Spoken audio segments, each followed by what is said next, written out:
Ana meşhur blogger, tiktoker, näme diýip bolýar? Aktyor, weekend aktyor. Şu gereketin karoly. Ne Türkmenistan'la Katar pakarac etmene var. İnşallah.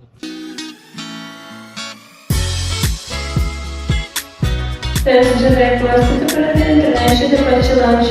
Thank you. Düşündüm anla. Gittik.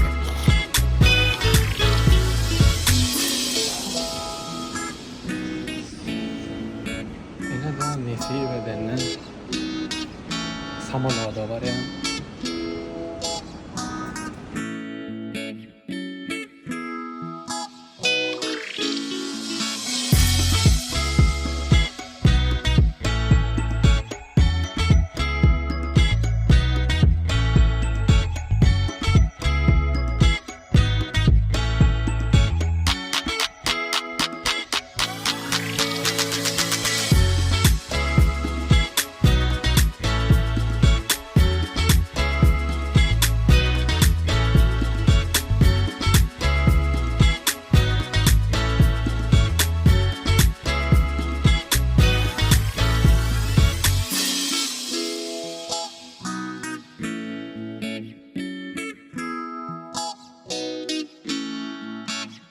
Salam dostlar, qowmy adaýlaryň nesi bedenden şu Katar döwletiniň paýtagy Doha şäherine geldim. Gelişmede şu hiç şeylerle ýatmadyk.